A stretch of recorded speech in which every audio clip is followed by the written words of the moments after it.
I've seen the radical feminists stalk the halls in the Capitol, accosting senators in the elevators. I've seen the nasty, horrible actions of these women. And I'm not really sure that anybody but Justice Thomas and Justice Alito can stand against it. So when the pressure starts to come down the pike, I hope that they do the right thing, because they are on the court to determine whether something is or is not constitutional. Roe v. Wade was never constitutional, and this is the time to put it back to the states.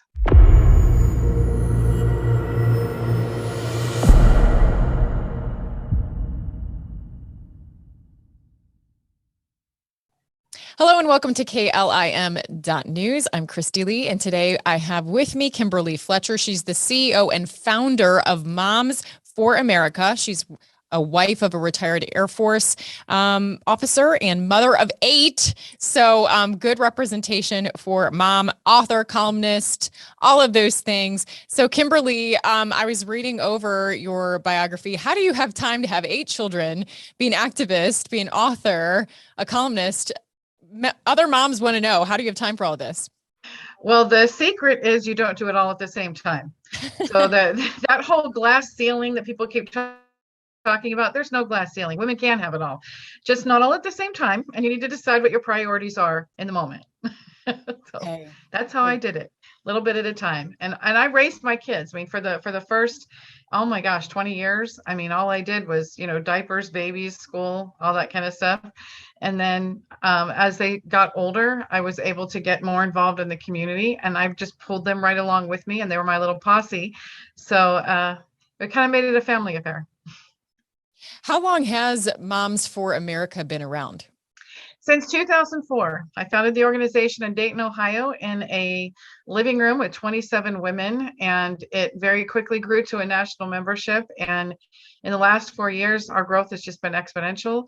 It's crazy. We're having a really hard time keeping up because moms are rising up all over the country. And I have been saying for 18 years, the moment that moms find out what's going on behind closed doors in their children's classroom, there's going to be a national revolt.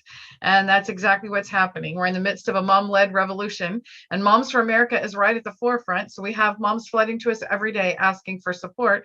I don't have to convince them anymore that the solutions are in the home and in the local community. Now they know, and they just want to know, how do they have an impact? And that's what we help them do. We help them raise a generation of patriots. We promote liberty in the home through the moms, and then we empower them to make a positive, proactive, effective difference in their communities. And you are a movement of patriotism and liberty, and we've certainly seen an assault on that, and in particular freedom, with these schools demanding that our children wear a mask, in some cases demanding that they have medical interventions, particularly a jab. I mean, there's just been this major assault on freedom. So what would you say is your definition of freedom? For me, freedom is the ability to live the American dream. And I think that we need to understand what that American dream is. A lot of people think that freedom is just the freedom to be able to do whatever you want. But the truth is, it is the freedom to live within your own dreams, to seek out what you want to do, to keep the fruits of your labors, to share them with your children. And then you have the ability to help other people express that freedom. But freedom is not taking away the freedoms from someone else. So if you want to be able to do whatever you want, that's great, as long as it doesn't infringe on my rights and my freedom. So if we understand what freedom really means, then we are responsible, we are respectful, and we have those values and virtues that are going to make us want to be better people. It's not about stealing other people's stuff and taking whatever you want. That's against the law. And a lot of people think, well, that's freedom. I can do whatever I want. The other part of freedom is it comes with consequences, good or bad. So we need to remember that it is a weighty principle. It's responsibility, it's respect for others, and it's living the American dream the way you want to without infringing on someone else's dream. with the Roe versus Wade, supposedly the opinion being leaked. So I just want to throw this out to you. Since we're talking about the importance of freedom, you'll have critics say, oh, you say you're for freedom, but you're trying to remove our right to choose and remove our freedom of our medical choices. What do you say to people that bring up that argument? So there are two really important parts about the Roe v. Wade. One is it was unconstitutional from the very beginning, because in the Constitution, we are very clearly, and the Declaration of Independence, it clearly outlines that life is a divine inherent right. It is constitutionally protected. So if you are taking the life of someone else, then that person's freedom is being taken away. So it's like I said before, if you want to take your own life, fine, do whatever you want with your own body. But that is not your body. That is another human being that is inside your body, completely separate from two completely separate beings.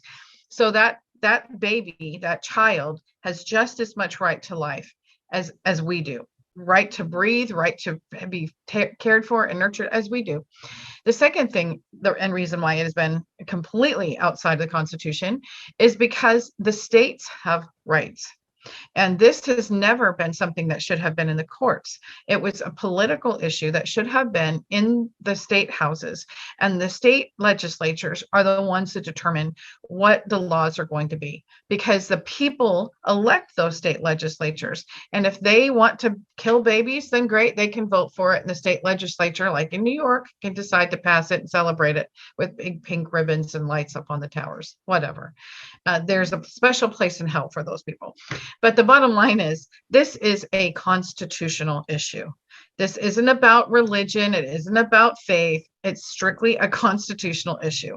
That child has a right to life, and the states have a constitutionally protected right to make sure that they determine what the laws are.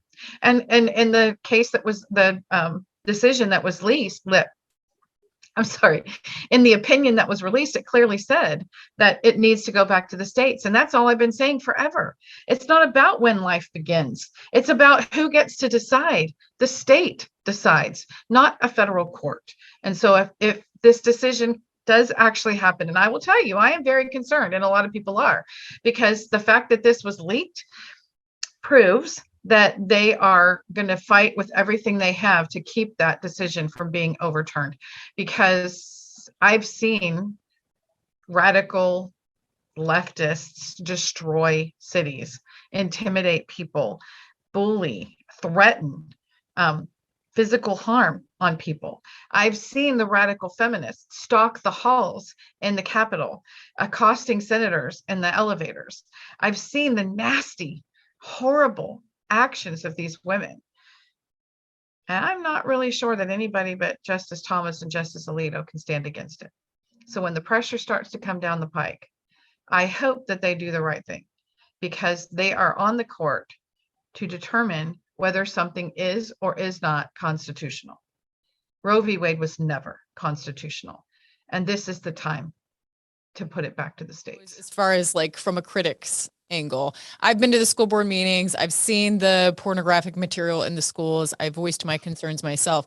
The other pushback I get is like, oh, you say you're for freedom and yet you're trying to get books banned. And so what do you say when you hear criticism like that, as far as, what kids should be talking about in school or being given in school? The health and well-being of children and their academic opportunities to succeed should be what guides our decisions. And we are the parents are the ones that determine what is in the best interest of our children, not the school district, not the state, not administrators. They are our kids. We are the ones that decide. Wait a minute. President Biden just said that they're the teachers' kids when they're in the classroom. So you're telling me that they're not suddenly the teachers' kids when they're in the classroom?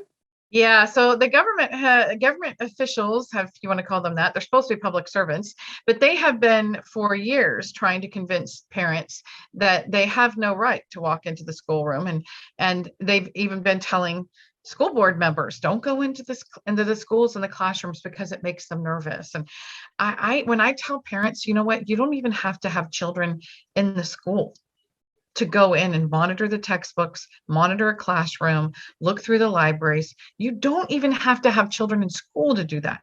You are the ones who are funding all of those things. Your money is going to pay for that school system, for that curriculum. You have a right to know what you're paying for. And if you don't like what you're paying for, then you can certainly go to the school board and you can let them know that you don't like it. What the teachers unions don't like, and the National School Board Association and the state school boards associations, the superintendents associations, they have all these lobbying associations that are lobbying against parents, our students, and even teachers, and they're bullying and intimidating them.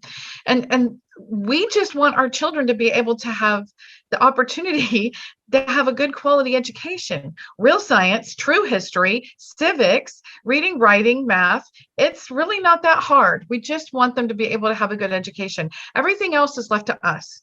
We can talk to them about sex when the time is right, when they ask the right questions. Our kids just want to have their turn on the swing and be able to have extra time on the playground. They don't want to talk about these things. We're throwing subjects on them that their minds and hearts are not ready to internalize. That the frontal lobe of the brain is not even developed until 21 to 25, depending on the gender. Why in the heck are we shoving these concepts on children and asking them if they're a boy or a girl, or confusing them on their sexuality? I mean, they just don't want to talk about this stuff. You remember when boys were like, ew, girls, no, not allowed in the club. And now we're shoving all this stuff, these concepts down their throats.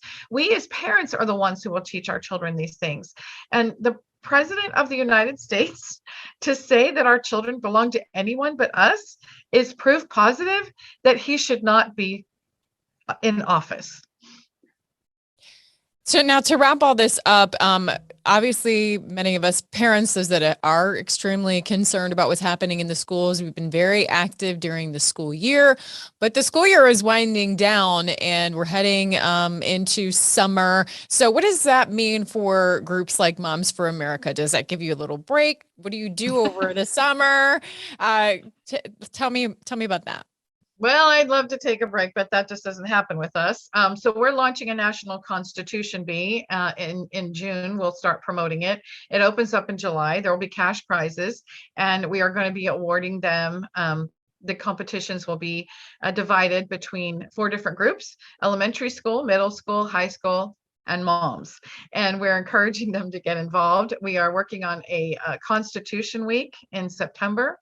We have mini summits that we are putting together all over the country. We have moms asking us, and I just got to tell you, it's crazy how they come flooding to us. It's amazing. But my daughter, for instance, the other day, we have Moms for America branded SUV, and so it's kind of like a riding billboard. And she went to pull into the hotel in Mississippi last week. And the woman asked, like everybody does, what's Moms for America? And so she told her, and she said, can you come to my church tomorrow? Because we have decided in our women's ministry that we want to include the Constitution, the study of the Constitution of the United States, in our women's studies program. And she's like, I am totally going the other way. I wish I could, but I guarantee you we will call you on Monday and get you all set up. And now we're going to Mississippi to talk to all those ladies in that church. So everybody's really feeling the need to understand what is the Constitution and how does it protect us so that we can protect it. So Moms for America has just exploded then. When would you say that you really saw the explosion? Like, what do you think kicked it off? So the big explosion happened in 2017 when we held the Moms March for America as a counter to the Pink Hat Brigade that descended on the United States Capitol to throw up their middle finger at the duly elected president. And thousands of moms who attended that event it was like shock and awe. That is not what they went there for. They went there to lift the culture, not drag it back down even further. And they were disgusted. And women all over the country were disgusted in watching it. And so they started calling us and saying, hey, we need a Moms March for America. And I was like, okay, let me know when you're going to do that. And after 2 weeks of saying, not me, not me, I realized God was calling us. And so we did it. And we had, I knew from the very beginning, wasn't about how many were going to be there in person. It was about how many we could connect, how many moms and moms and grandmas we could connect, and daughters, sisters across the country. How many women could we bring together? So we had over 500, almost 600,000 women who joined in that we know of, because we know how many people tuned into the live stream. But they had live stream being shown in parks and homes with multiple friends, in churches. I know of one church in New Jersey where they had over 200 women who showed up to watch the live stream. So it was very powerful. We had 500 women in person: Sarah Palin, Missy Robertson, Candy Carson. Several incredible moms came to attend.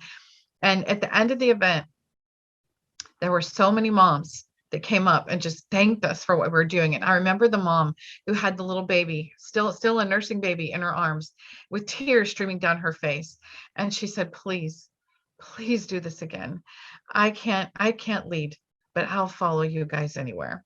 And so we've had massive growth in the last 4 years because of that. We got involved in the Kavanaugh confirmation. We went down to the border when the convoy caravan was coming across the border, and we took a mom's caravan down to the border and met with moms down there, because we're like, listen, if the media is not going to tell the truth, we're going to go find out for ourselves.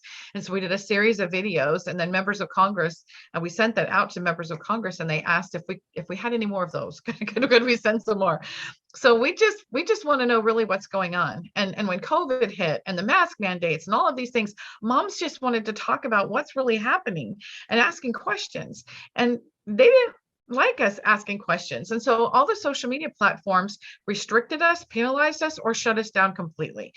Twitter completely suspended us. So let me just say that I had absolutely no interest in anything Elon Musk was doing at all until last week. And now I'm like a major fangirl. Elon Musk, when are you taking over Facebook and YouTube? Because we're constantly being shut down from those two. So yeah. God bless him for stepping in there and bringing common sense to the table. So I think freedom is definitely on the rise. The American people are feeling it. And we just got off the Freedom Convoy a couple months ago. Freedom is definitely alive. Every single overpass, every single town was filled, and all along the highways. In fact, we had to slow down in several places because they were so up close to the highway. We're afraid we're going to run over them. It was scary, but they're everywhere. And they had flags, and there were veterans and families and doctors and pilots, and they all just came together, because that's how we show that this is what we want. What we want is freedom, and we all come together in whatever way we possibly can. It's why people show up at Trump rallies. It's not because of him. It's because of what he stands for, what he's fighting for. It's not because of the person. It's because of the values the person's willing to fight for. It's why they went on the convoy. The truckers went on the convoy. It's why we went on the convoy. And our big purple truck is the most popular truck in the convoy, by the way. And it's why those families and those Americans came and stood on the overpasses to stand up and say, this is what we want. We want freedom. And I think everything that's happening right now, if we overturn Roe v. Wade, if we push back on these mandates, government's scared. People who the very elites who think that they're running everything, they're starting to be scared, but they don't give up. And we need to understand that when they feel like they're losing, or when they've lost a battle, they come back stronger in a different way. So we have to always be ahead of the game. We're on defense all the time, and we need to start fighting offense. And there is no greater offensive move than training a new generation of patriots who will stand up for those principles of freedom. We can turn this around in one generation. And that's what we're doing. Empowering moms, promoting liberty, raising patriots, standing the line against the tyranny when we need to, but pushing that football of freedom down the field so that we can actually secure the republic and not just restore it. Fabulous. So the way for people to get involved is just go to the website, and you should be able to figure things out from there. Absolutely. Momsforamerica.us. And we are on Clout Hub and building up our platform there. And we're on all the social media platforms. And we're about to launch our own app to support the community that already exists, a platform where moms can unite across the country. So momsforamerica.us, you can get everything right there. All right. Thank you so much. I want to get you out of here and on to your next interview. Thank you for taking the time. Thank you.